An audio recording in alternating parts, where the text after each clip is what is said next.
Toronto sometimes for work because Oh, Coca-Cola has nice. Canada headquarters, Mm. and I go like once or twice a year. And next time, I keep telling my coworkers I want the event to be going to Niagara Falls, but it's pretty far for if you're thinking local people coming in for a work event. It'd have to be an all-day thing. So if you I ever mean, pretty and- worth it. right, I Yeah. might have to go by myself or find like someone, maybe a newer employee that they think that they, as I'm 6 months in, but catch me at Niagara Falls.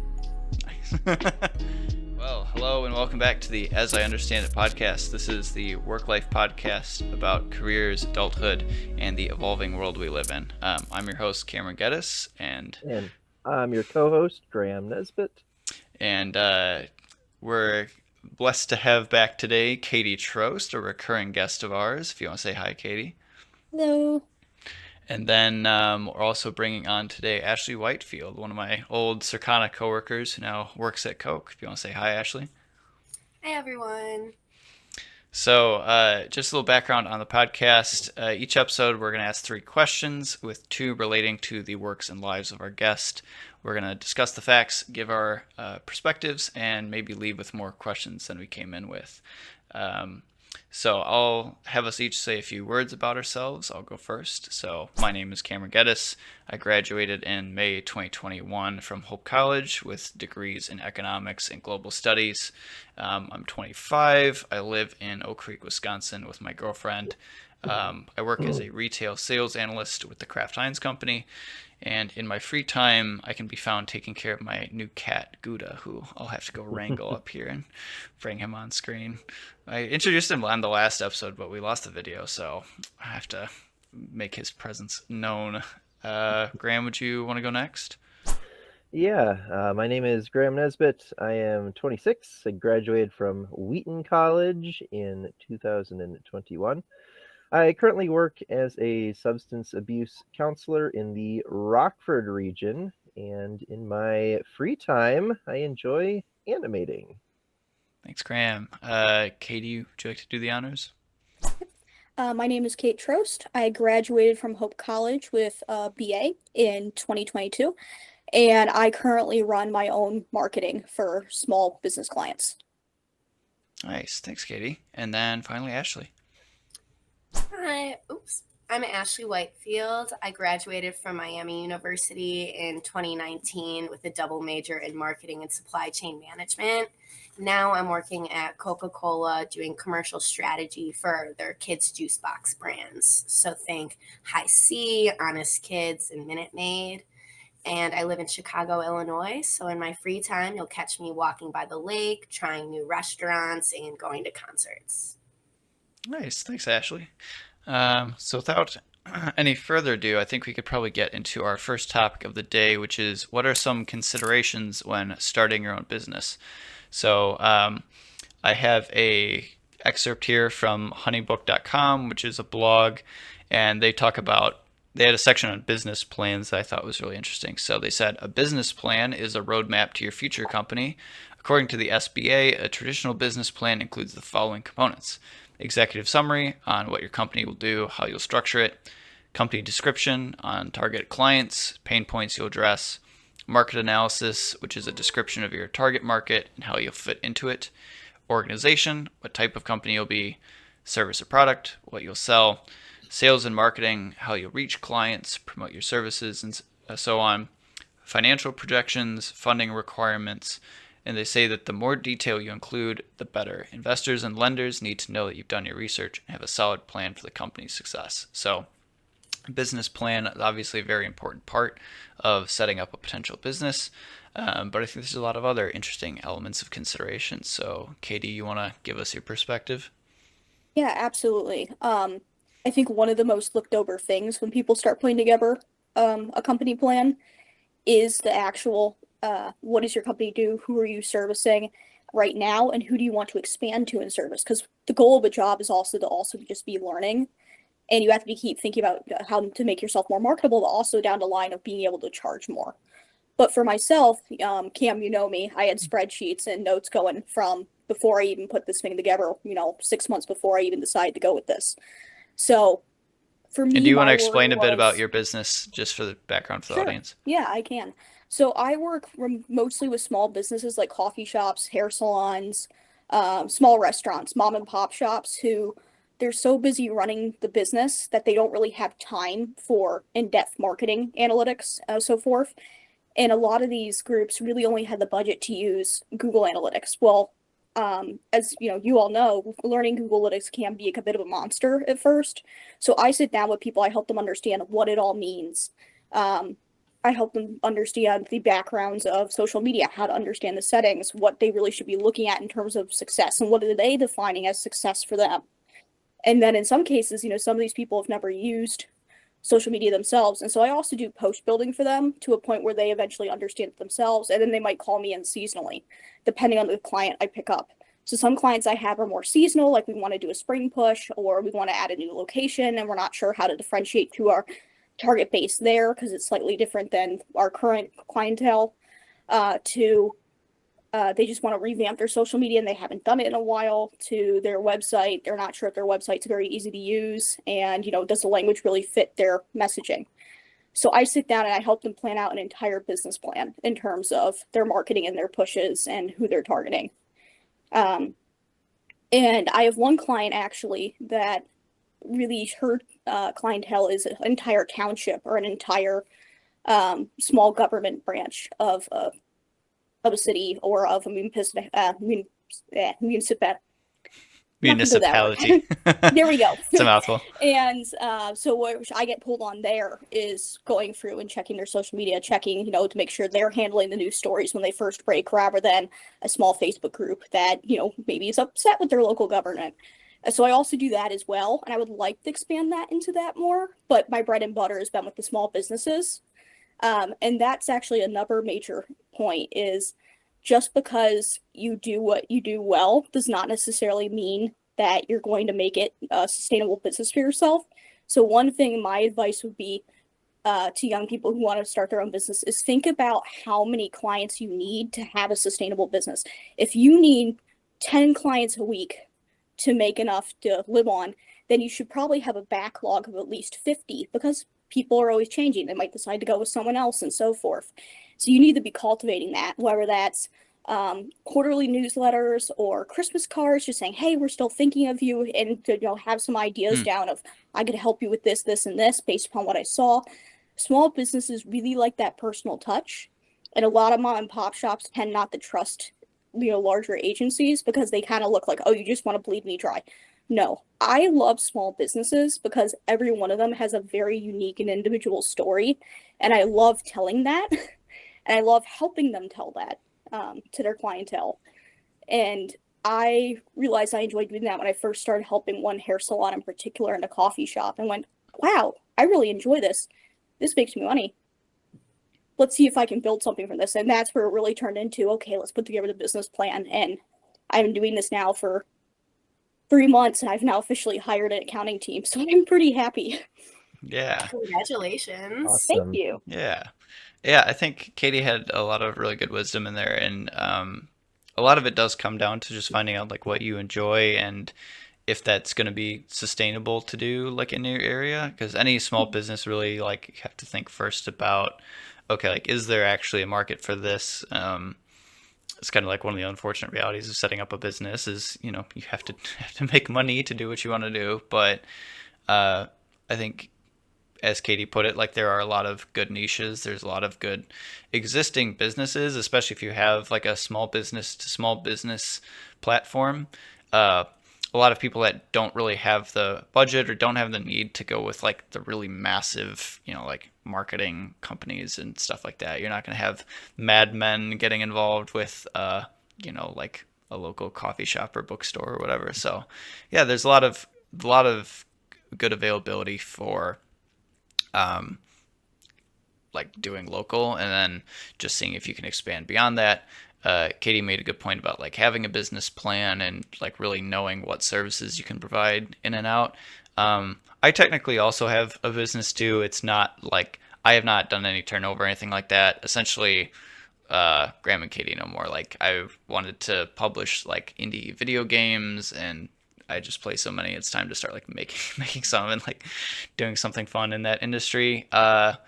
So yeah, no turnover or anything like that yet, but it's mostly in like the skill period. So I'd say too, like if you have a small business that you want to do, I'd say if you don't have the skill sets already, that's okay. But try to like decide early on like what steps you need to take from like a legal and bureaucratic standpoint to establish it. So I took the advantage of like I wanted to set up the get the LLC incorporated and then get a domain name for the website as well as like marketing like socials so that everything like when the business is already launched and have product, I wouldn't have to be fighting back and forth with someone for a domain name potentially or having to like bicker with the government about like at what point the sales started, like just having everything from a bureaucracy standpoint set up first. So like if you need to get licenses, if you're going to any sort of like contracting work or if you're doing anything where you're physically going out and changing things, you're probably going to need a license of some sort, as well as if you're running it a small business from your home and you don't have a business address, technically you have to get a permit for that. Typically it's called like a home occupation permit. If you go to your local city hall, you can get it for like $30, and like I don't know if they'll technically ding you if you don't have it, but it's a good idea to if you have an accountant or someone in business service that your family knows, just reach out to them and make sure you're getting those things done. Uh, Yeah, as well as very like important to yeah, immediately get an LLC yeah, because I doubt, anyone would sue you, but yeah, it's one of those, if someone does, then they can only sue you for the business and not for yeah. everything you own. So, Yeah, I think yeah. Katie touched on another good point here. There's something called like piercing the veil is a commonly used business term, which is that if you have like a dual, particularly if you have like dual purpose stuff. So if you have things that you buy that could work for your house, like and for your business, or even just from like a legal perspective of not being sued directly, you have to set up an LLC and make sure that you're not mixing your personal and business assets because like that can give them a way to sue you for your actual like home and like if you have a full-time job those like wages and stuff. So it's pretty freaky, but 99% of the time as long as you cover your bases you won't have to worry about it. So Ashley or Graham, anything you guys would like to add? I think that was a really great point that you mentioned, creating the LLC. I think ultimately, I haven't had my own business per se, but I'll call them side hustles. Like I used to walk dogs, Hmm. and I had this one client.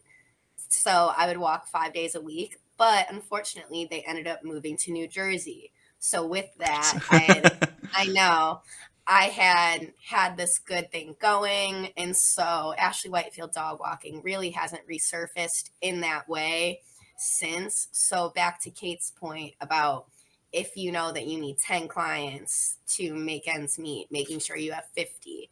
So thinking back, if I was going to make my dog walking side hustle a bigger and full blown business, that would have been a great real life experience and real time learning to understand I should be having more clients in the background, even if you have someone in the interim to keep that business going.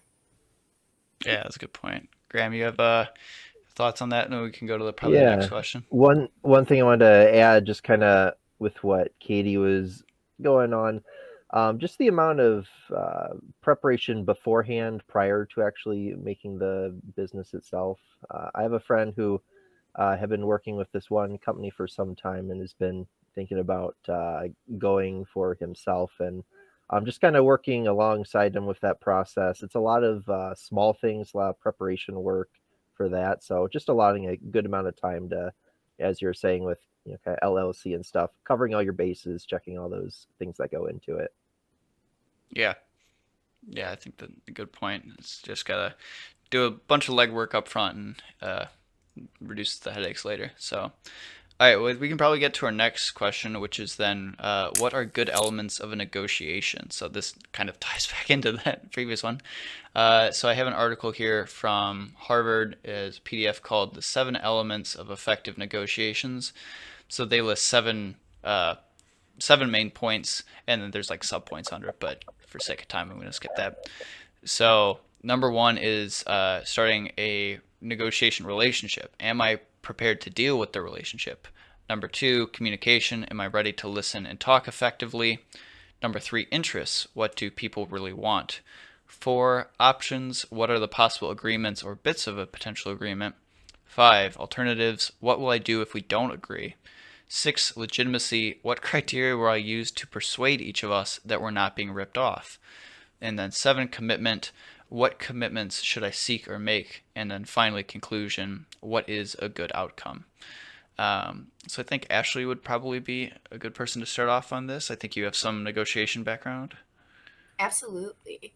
I think with any negotiation, and really the word negotiation, your brain might think about contracts or a business to business, but in our everyday life, we're all negotiating, whether it's with you're walking down the street and it's that self negotiation where you want to eat, or if it's in line and someone comes in front of you, just all of these scenarios in your mind where you are negotiating and deciding what I want to do as a result of someone else's action. So, as we're tying it back to business, I typically start with any negotiation. I'll have my own agenda of what I'm trying to get out of this or the goal that I'm trying to achieve. But in any negotiation or relationship, the key is establishing that common ground and building trust. So, really, building a relationship to understand what the person you're working with, what do they need? What are they hoping to get out of the relationship? And if there's a way to create a mutually beneficial agreement, that's always the goal, to create that win-win situation. And when it comes to successfully negotiating, negotiations feel that way.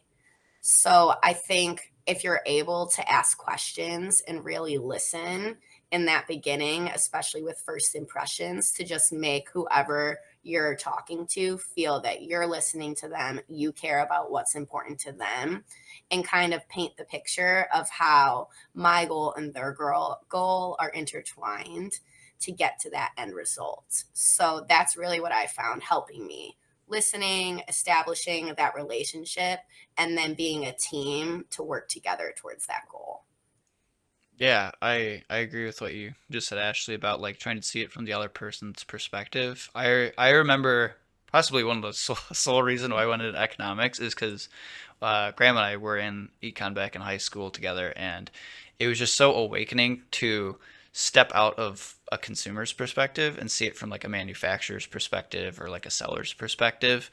And I think that in itself is a similar mechanic to um, having a negotiation where you're not going to be able to do it very successfully unless you see it from both sides and try to understand, like, okay, for example, if I'm buying something, right, like I want it the lowest price, best quality, etc., versus from the seller's perspective, they like they want to keep their costs low and they want to sell it for a high price. And it's like even just a simple thing like that where you have to understand, like, okay, yeah, we're technically at odds here, but the common ground of if something is well made and something would last me a long time and I'm willing to pay for it, like that is a very easy win-win. And that trying to just like narrow down that funnel between both of your sides to what is a good outcome, like as the article said, like what really even constitutes a win is huge. And I think part of it too, like uh, I don't do a ton of negotiating from like the analytics side of things, but I mean, at least with like external parties. But there's some internal where you're trying to adjust timelines and make sure that everyone's like with internal clients that their business needs are being met in a reasonable time frame. And a lot of time you get asked for things that like you get asked a list of like 5 priorities from different people and they're all saying like, oh, this is urgent, this has to get done right away, or like this is, this should be an easy fix. And you're like, okay, well, let's like examine those things one by one. Like, okay, if you're handing me 5, which one of these are urgent and which ones are important, and just putting it in that matrix. um, and then the next step being like, okay, you think this is going to be really easy, let's verify that. Like, what does it actually take to achieve this analytic like purpose that you have? Like, is this really something we can just like toggle on and off, or is this going to be like 3 days of development?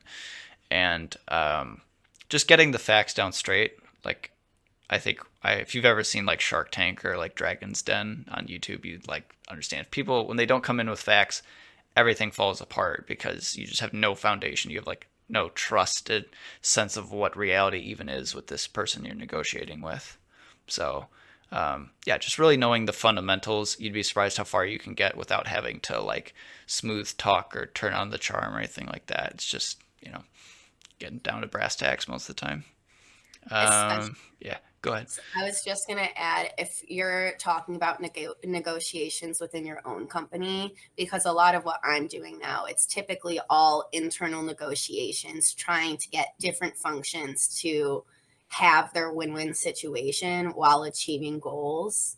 And those goals are different. I think ultimately it's helpful to understand who you're working with, their boss and their boss and their boss's Yeah. boss, all the way up the ladder, even like kind of digging that next peg down. Why are they pushing back on something?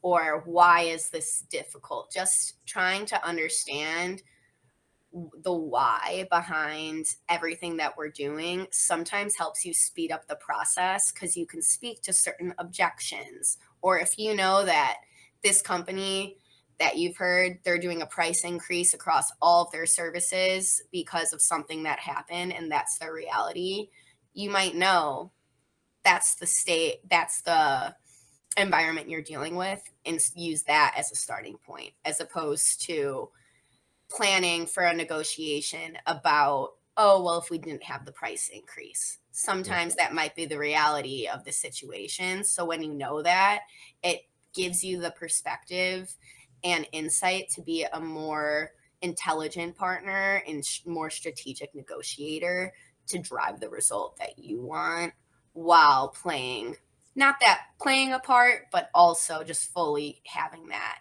complete picture of the situation to make sure you're acting appropriately. Yeah. Graham, I'm not sure if you want to get into the details of that. I know with your work, like a lot of like the counseling work is trying to dig into like the underlying layers of why your Yeah, clients feel different ways. I thought that was just incredibly interesting what you were saying. Just especially with what your boss's boss is looking for, what's really the root of the issue, and just understanding kind of those things that are good with that. And also just like, yeah, meeting them where they're at, looking at the main concern. I thought that's just great advice. That is fantastic. Thank you. Katie, anything to tack on maybe with your business acumen? I would say one of my biggest learnings has been I may go into a meeting with a potential client or with a client, and I think I know what they want. Mostly because I'm thinking of it from the side of what my majors taught me to look for an opportunity with social media and look for an opportunity in terms with they're reaching out to clients, and they're so lost on what the next steps are themselves. They're looking at something completely different as to what they think the next step should be. And so it's having to quickly dial back to where they are and saying, oh, you just want a social media that works. Okay, I was on next steps of how to look at your reactions and exposures and all that, and you're on step, as a post you're even making, applying to your customers. Okay, let's meet there and talk about that, and let's restructure around that, because I might be on step 5 and they're on step 2. Hmm. And so that's been a huge learning for me. Yeah. For instance, meeting with a larger client through one of my clients who does larger cities, municipalities, and townships. We met with the township, and the township really was more of social media doesn't work. Okay, that's where we're at. Got it. Okay. And having to dial back, completely kind of change where I was going in 10 minutes. So it was like, okay. Yeah. My mom And has a that's kind of phrase. huge. She says, "Denial ain't just a river in Egypt." I Yeah. think Yeah. your point there, Kate, also just shows the audience and understand the importance of understanding your audience and being okay with adjusting on the fly too. And it's okay in a negotiation if you don't have all the answers, because no one wants to move forward with incorrect information. So I think I'm thinking more about in my role now, but ultimately, if you're able to give those facts and be clear on the situation, knowing that the audience will be okay with, if you need to take a step back, to rethink the approach and say, I can come up with a better idea tomorrow now that I've learned this. I think in Kate's situation, it might be a little easier on the fly to adjust. But I think just going back to thinking through your audience and what they're looking for, and if you're selling something or negotiating, it's really the art of a sale because you're selling your idea or you're selling that contract. So I think just putting on your sales hat when you are talking about negotiation helps. And I think your example, Kate, between the different places, the municipalities are, hey, social media doesn't work. You might have another client that we know social media is where it's at. Can you help us? So I think just the large array of different types of clients and negotiation and audiences will help have more successful negotiations as our listeners are thinking through how to apply this to their lives. Yeah, and what I found with especially the small like mom and pop coffee shops, they're so wary, when they've approached an agency or if an agency has approached them. A lot of times these small agencies that have, like 10, 15 employees, they really want to sell you, well, do you want plan A, plan B, or plan C? Because they want to quickly get the plan installed and here's all this tech you need, but they don't necessarily really teach the company how to use it. So now they're stuck with this agency. And so they're wary that I'm going to be the same way because of other businesses they've talked to who've had similar issues and so forth. And so it's kind of my job to reassure and say, no, I do want to understand what you want, but I'm also using my knowledge and what I've learned to show you how we can take it a step farther. But let me meet you where you're at so you're now comfortable and I can hear what your worries are and then we can proceed. Yeah. Love that. That's great stuff. All right. Well, I think for the sake of time, we'll probably move on to our third question, which is try to word it nicely here. What are some tips to manage anxiety about the past and the future? So rather than like a blog post or whatever, I have a couple quotes here from two very famous Stoic philosophers who are like, whatever you're doing, if you haven't read any Stoic works or whatever, stop listening to this podcast, or like when it's done, immediately jump and read like Meditations or something because they're incredible. So first quote is from Marcus Aurelius from the Meditations, a philosopher king of Rome. He said it's really like it's like a 3-sentence exercise. He said, think of yourself as dead. You have lived your life.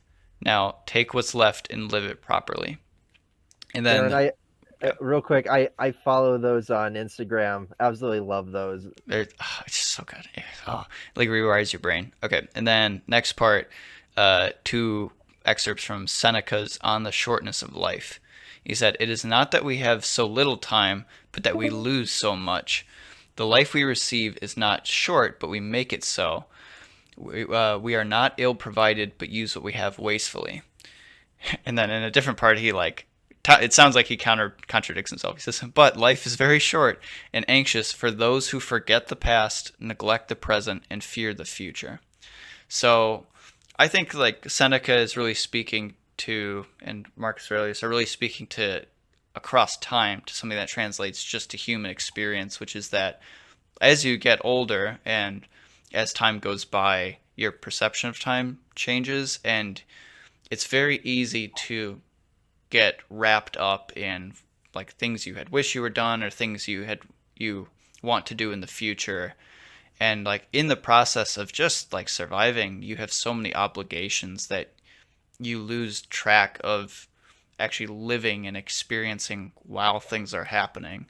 And like obviously a lot to chew on just from those excerpts, but I think part of like you can feel so time deprived and you can feel so like cheated by the fact that just life is life is time consuming. You have so much that demands your focus, and it's easy to just like lose the enjoyment of just being in the moment and doing things. And I struggle with that a lot because I'm always thinking about like plans for the future, and it's tough to even remember like, okay, the things I want to do to set myself up for success, it's not even worth it if I'm not experiencing like the enjoyment of living now. Like what's the point of, you can't wait to be happy until later, or you can't wait to be present later instead of just doing it right now. So I think and I think the first part about like the mental exercise of, okay, like imagine your life is already over. What do you wish you would have done? Is just a good reminder that like that time deficit that you feel like you have, maybe things you like wish you had changed or whatever, it's keeping it in perspective to say like, oh yeah, maybe things didn't even work out the way you wanted, or maybe you didn't achieve the things you wish you had, but you still have however much time you have been allotted left to do it properly. So yeah, a lot to take in, and I think like it underlies a lot of maybe the stuff we've talked about on the podcast previously of just like making good use of your time. So yeah, a lot to go off of there. Ashley, look like you want to say something? Yes, I've been writing a couple notes. I really like those two quotes because I think ultimately when we think about life, time is our most precious resource. Hmm. And the reality is our time is limited, and everyone's time is limited. No matter what, it could be completely different walks of life. We're all our lives are going to end at some point, and you want to be sure that with the moments that you do have, that you're doing things that bring you joy, give you purpose. And I think the idea that some people get scared that, it's almost daunting that time is so scarce and we're Yeah. going to run out of it. And how can I get everything done that I want to do in that short amount of time and feel proud and feel good when I leave this earth? And so I think when you start spiraling like that, ultimately life is so uncontrollable, and time is one of those things that you can't control no matter how hard we want to. It's uncontrollable. It's always going to happen. So I think when it comes to anxiety and just being an overall happier person, ways to manage that are acknowledging that it's uncontrollable, but focusing on the things that you can control. And so for me, if I start to feel anxious or feel like I'm running around like a chicken with their head cut off because I have so many things going on, I try to take a step back and think, okay, let's be present. What am I doing in this moment?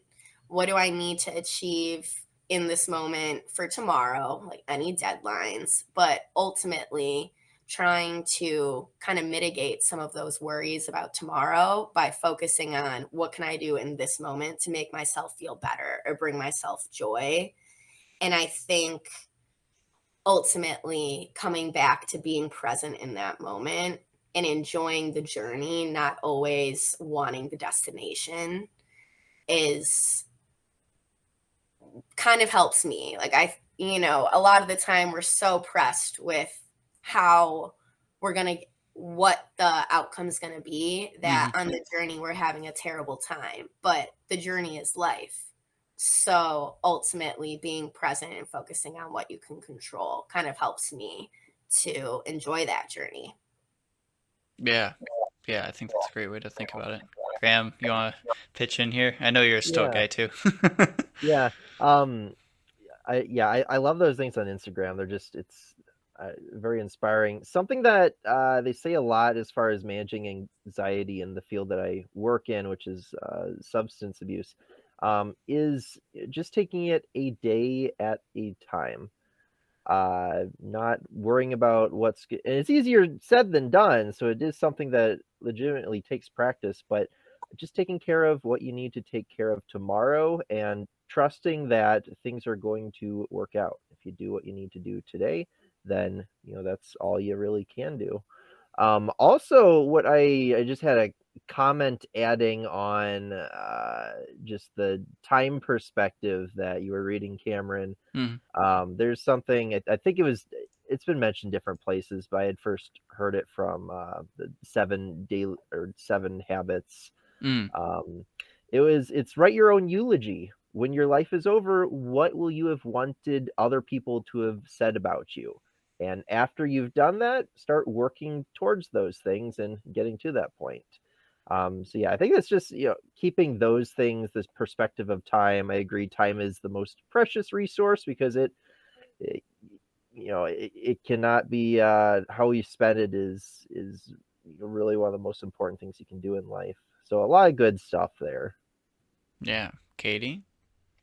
Yeah, well, first off, love Stephen Covey, and big fan of. Well, I've studied classics, so my minor was in classics and Latin translation, and in terms of the culture of the time period, what does the translation actually mean? So I appreciate the quotes, Cameron. Um, for me and Cam, you know this about me. I am someone who naturally tends to be a little bit more wired in stress. Yeah, And so that's a way to put it. Um, and so I have to approach life like a project manager because I feel better when stuff does go wrong that I have all those plans in place. So the beginning of every year, I sit down and I think through how many social events do I want to have throughout the year? Okay, what can I budget toward those social events and space them out? And I do that with everything from social events to if I want to do trips to planning for animals I don't yet have because that's another responsibility that I want to make sure that I have 6 months of expenses for a pet saved up, as well as my own. So I have to approach life that way to feel safe about it. And that's why I love my Franklin Day Planner. And I know that's such an 80s tool, but take my phone, I will survive without a phone, but if you take my planner, I will not survive. So that having that planner and being able to then hold myself accountable for these were the things I was supposed to get done yesterday. Why did I arrow this thing forward 3 days in a row? Is this something that's, something that has to get done? Or is this a nice to get done? That helps me manage that worry brain of, am I doing enough? Am I doing the things I'm supposed to? And so having that planner helps hold me accountable, and having those plans helps hold me accountable for, have I actually been taking time for myself? Am I doing enough with the business? Am I doing enough in terms of planning for my finances? And by being able to constantly, or not constantly, but every day, look at that, I know there's a plan that I'm sticking with. And that helps immensely. Hmm. Yeah. Yeah, I think that's a great point. Yeah, having a day planner like allows you. Actually, I think that's one of the things that Seneca says on the shortness of life is to like plan things out and try to uh like remove the ability to feel like you wasted time by actually scheduling things and making the most of your day. So I think that'll probably do it for us today. One thing I'm gonna do. Okay, I'm gonna cut for just a second here to go get my cat because I want to go grab him and bring him. So Okay. it might be just a second, depending on where he's off to. All right, one sec. Katie, I might need the link to your day planner. I use a big calendar. Oh, to it's keep, paper. I still look, use paper. I still use paper too. So Mhm. like I have, it's actually good because if you're making plans, then you Mhm. can say, oh, I have to check my calendar Yeah. if there is something you don't want to do. But I have my big calendar, and then I write my to-do list for work, like handwrite, because I think there is something Mhm. that you remember it. So, Graham, for your clients, if they're, I know sometimes they might not be the most organized. I have a couple personal people I'm thinking in my head as I reference that. I Mhm. know planning Oh might not yeah. come that easier to some people. So, I was like, Yeah. hey, That, I feel you there. And I'm like, that's one of the first things that they kind of teach them is, a lot of them live at a sober living facility. They teach them to plan out their week. And hi, kitty. oh, Give it a. hello. He's so Oh, you got tired. an orange cat, We did. All right, let's see. There Garfield Jr. Aw. we go. He just wants to cuddle right now. He doesn't want me to pick him up. He's very Aw. sweet though. Come on, Yeah. let's see He bites what you. He's not. He's like so tired. He just wants to curl up into a ball. Cameron, what are his thoughts on both lasagna and Mondays? I don't know if he has a lot of thoughts. He's so sweet. He's probably gonna knock. I guarantee you, we're gonna sit here and this thing is gonna get like knocked over because anything he doesn't know what it is, he like has to like touch it and sniff it and like mess around with it. So, anyways, all right. I think that will do it for today. I want to thank my guests, Katie and Ashley, for coming on. Appreciate their time. It's always wonderful co-host Graham. Let's see here. So you will be able to find today's episode on YouTube and Apple Podcasts. I'm trying to make some more clips to put on Instagram, and should be back in about 2 weeks. I have to like do some backlog stuff to get everything updated, but 2 weeks after we should have another episode. So till next time, thanks everyone. Appreciate it. Have a good one. Yep, thank you. Bye, guys.